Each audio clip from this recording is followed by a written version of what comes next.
अकाल मृत्यु क्यों होती है और उसके बाद उसकी आत्मा का क्या होता है। धरती पर जिस प्राणी में जन्म लिया है उसकी मौत ही तय। यह एक ऐसा सच है जिसे बदला नहीं जा सकता। हम सभी जानते हैं कि पृथ्वी लोक में प्राणियों की संख्या इतनी है कि हर दिन किसी न किसी की मृत्यु होती रहती है।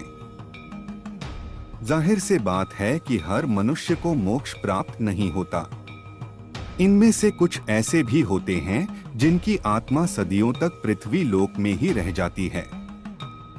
इसका कारण है उनकी अकाल मृत्यु हो जाती है। आपने कई बार देखा होगा कि आए दिन लोग सड़क दुर्घटना या फिर किसी आपदा का शिकार हो जाते हैं और अपनी जान गंवा बैठे हैं। ऐसी मौतों को धर्मशास्त्रों में अकाल मृत्यु कहा गया है। अकाल मृत्यु वह स्थिति है जब शरीर को नष्ट हो जाता है लेकिन आत्मा संसार में ही बनी रह जाती है। लेकिन सवाल यह उठता है कि आखिर ऐसा क्यों होता है। अकाल मृत्यु के पीछे क्या कारण होता है और उसके बाद आत्मा का क्या होता है। अकाल मृत्यु क्यों होती है। दर्शकों, साधारण मृत्यु के बारे में तो हम सभी जानते हैं और समझते हैं, लेकिन अकाल मृत्यु का विषय ऐसा जिसे इसके बारे में कई बातें कही जाती हैं।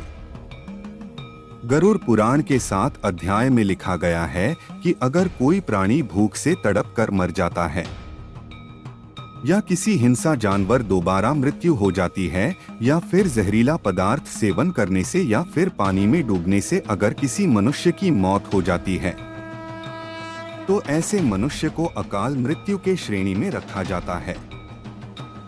अकाल मृत्यु कैसे होती है।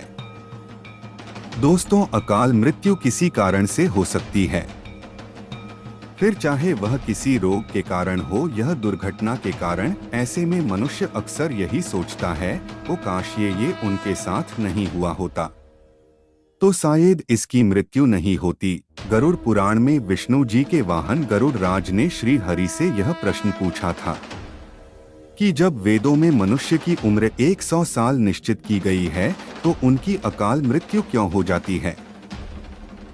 इस सवाल के उत्तर में श्री हरि तर्क देते हैं कि यह सच है, वेदों में मनुष्य की उम्र 100 साल निर्धारित की गई है परंतु इसमें दुष्कर्म को नहीं मिलाया गया है।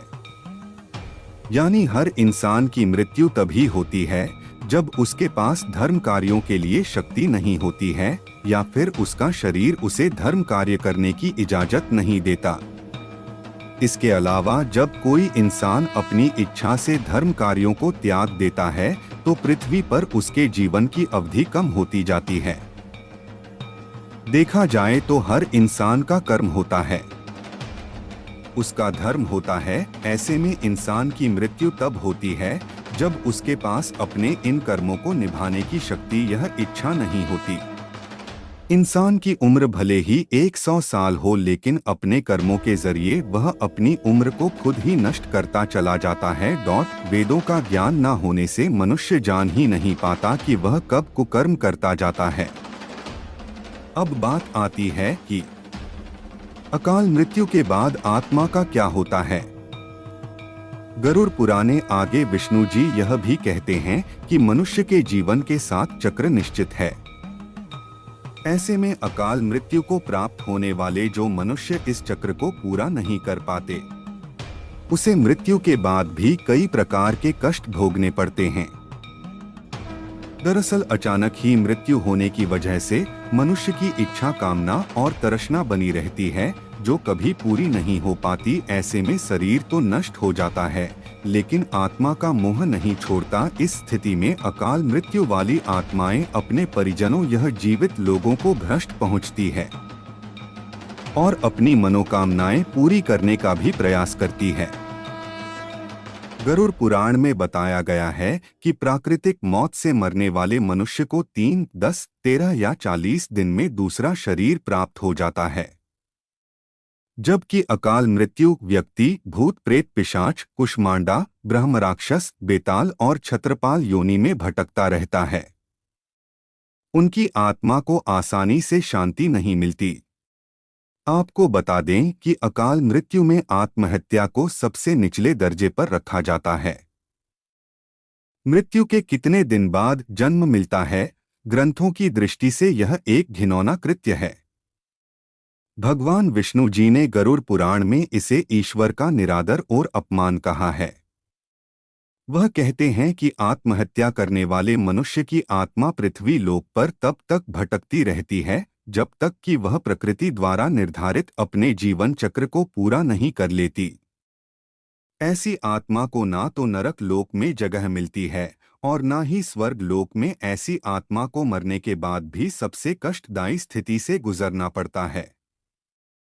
यह आत्माएं अपनी तमाम इच्छाओं की पूर्ति के लिए अंधकार में तब तक भटकती रहती हैं जब तक कि उनका जीवन चक्र पूरा नहीं हो जाता। आत्महत्या करने वाली आत्माओं कास्ट को तो नहीं कम किया जा सकता, लेकिन गरुड़ पुराण में अकाल मृत्यु को प्राप्त मनुष्य की आत्मा की शांति के कई मार्ग बताए गए हैं।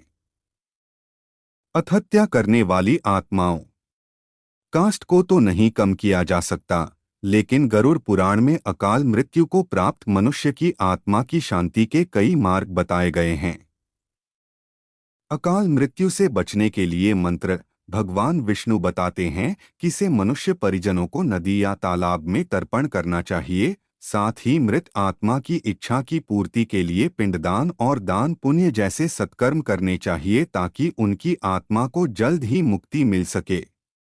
यह सत्कर्म कम से कम 3 से 4 वर्षों तक करना चाहिए, तब जाकर कहीं अकाल मृत आत्मा को मुक्ति मिल पाती है और उनके नए जीवन की शुरुआत होती है।